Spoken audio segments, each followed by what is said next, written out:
Did you know that the most common question asked in training college by our fellow colleagues is why there is no parachute underneath the customer seat in the aircraft instead of a life jacket? Stay with me. I am going to share with you some of the most unthoughtful reasons why there is not a parachute in the aircraft instead of a life jacket. Hello travel lovers! For those of you who don't know me yet, my name is Anna Maria, a former cabin crew with over a decade of flying experience. I've created this YouTube channel to help people like you all over the world in achieving their goals and dreams in becoming cabin crew. On today's episode, I am going to talk to you about why there is no parachute underneath the customer seat in the aircraft instead of a life jacket. There are way too many reasons why you cannot jump with a parachute off the aircraft. But you know what? Let's just eat this elephant in pieces. What do you think? Let's first start with the parachute jumper. In order for a parachute jumper to be able to jump off an aircraft, he or she needs almost 3 years of schooling experience.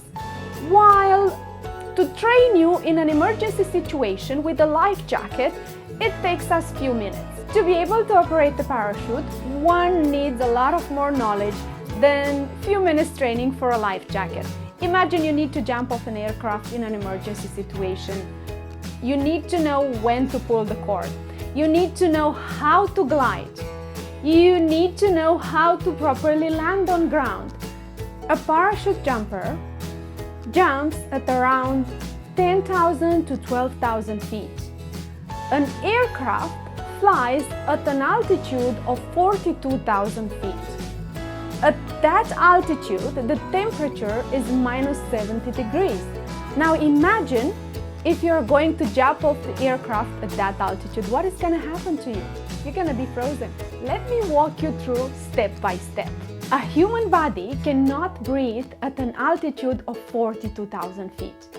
The maximum height that your body can breathe and has enough oxygen to supply your needs is at 20,000 feet, and you need 1 to 3 days to acclimatize to the altitude. What will happen with your body if it lacks oxygen?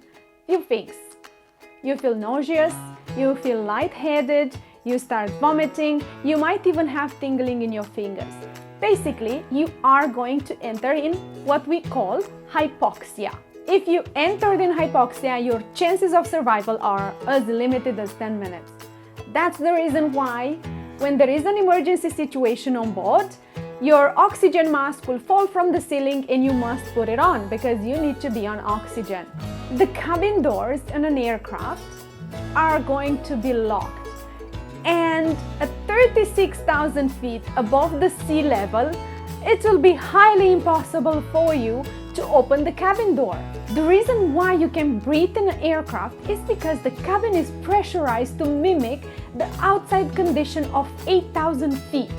That's the only reason you are actually alive. Let's assume somebody's got a parachute and would like to jump. Well, I have news for you. A cabin door is not going to open at any phase of the flight, especially of a cruising altitude of 36,000 feet above sea level. What I'm trying to say here is that you are safer inside the aircraft than outside the aircraft. The aircraft itself, even if it's an emergency situation, will guarantee you more safety than actually you jumping off the aircraft. If there is a decompression in the cabin will get filled with dust, with debris, and with fog caused by the sudden drop in temperature.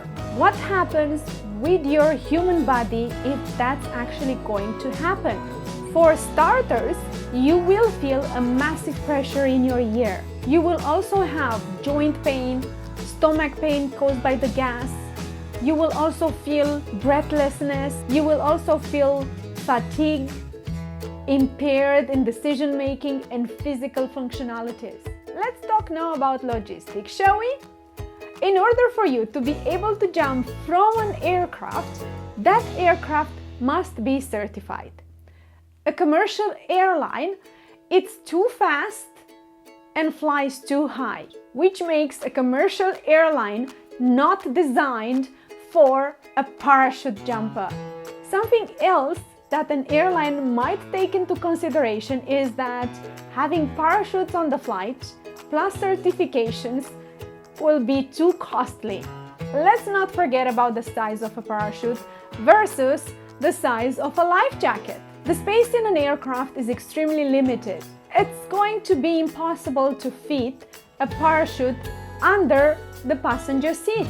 The probability of you using a parachute on a flight is extremely limited, like 0.001%. My suggestion to you here is let us do our job, because we are highly trained to take care of your safety, and you sit yourself down and enjoy the flight and trust us that in an emergency situation we are able to save you. For any question you might have regarding the lifestyle of a cabin crew, I've created especially for you a Facebook page where you can ask any question. To be able to participate at my live event, don't hesitate to follow me in order for you to receive the notification when the live event is going to be created. Thank you so much for watching, and if you did find this information useful, don't forget to let me know in the comments down below, subscribe to my YouTube channel and like it. Until next time we meet, spread your wings and allow yourself to fly. Sky is your limit, and who knows, I'll meet you up in the sky.